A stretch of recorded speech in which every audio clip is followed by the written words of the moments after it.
Republican Congressman from Texas, Dr. Ron Paul. So, Congressman, why do you think we're bailing out the banks that bet on Greek debt?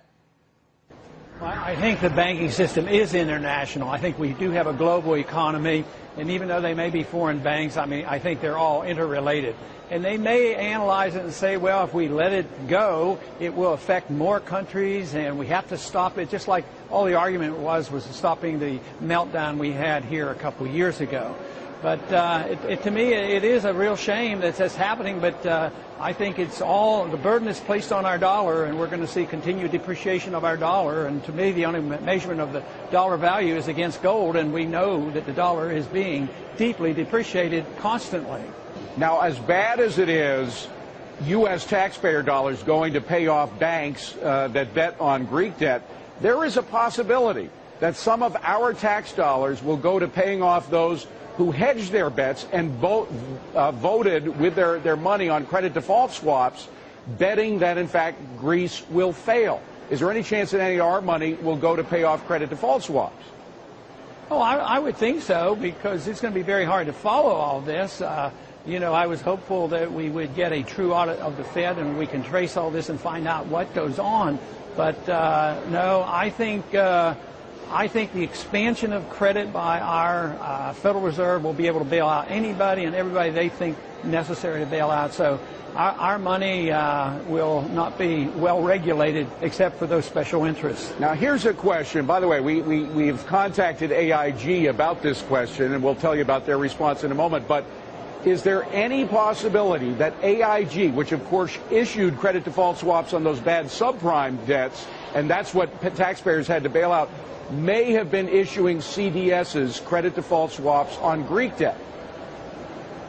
Oh, I would think so. I don't know in detail. I don't have the information, but I don't know why they wouldn't be, because they knew it was a crap game, and if they thought they could make it, to make money on it, they would go and do it. It wasn't like Goldman Sachs was ignorant of it.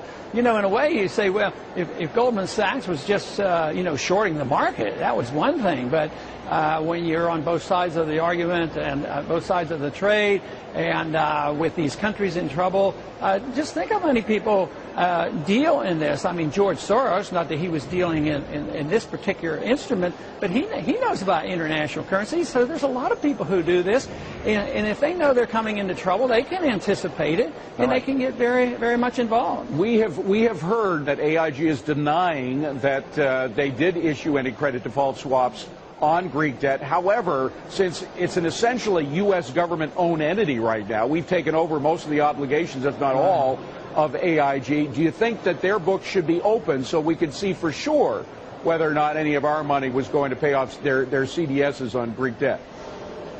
Absolutely. Once the taxpayers get stuck with some of these bad companies and bad debt, we have an obligation to open books, not just a right to open the books, but we need to find out. That we do live in an age of transparency now. At least the people want transparency. We don't want secrecy of government. If we have the right as taxpayers to know what AIG was doing, whether they were selling any CDSs on Greek debt, we should know more about these swap lines between the Fed and European governments, shouldn't we, to know whether or not taxpayers are getting stuck with euros that are going to go down in value? Well, I think that's where the real damage is right now. These swap lines, and the Fed's directly involved in that. So, yes, we should know. And it's just amazing to me that the system, hangs together so long. I mean, it doesn't deserve to be, but so far they keep patching it up. But to me, that's just building a bigger bubble. To me, I think this participates in the American U.S. bond bubble, because people still are buying these things. Who would want to invest in one of these bonds for 10 years or 20 years? I agree with you 100%. Final question, though, sir. I got to ask, as we go into November, if there is a sea change in November, will there be any way to open the books of the Fed with this new Congress, to open the books of AIG, to stop this bailing out of foreign socialists? Let's hope so, but I've learned to be skeptical. Right now, there's talk of that if the Republicans would regain, but they don't always follow through. I will do my very best to hold them to arguing and promoting transparency, But we'll have to wait and see. But the taxpayers and the voters should hold us accountable to demand more transparency. All right. And don't forget the blue dog. Some blue dog Democrats are more reliable than some so-called conservative Republicans. Good to see you.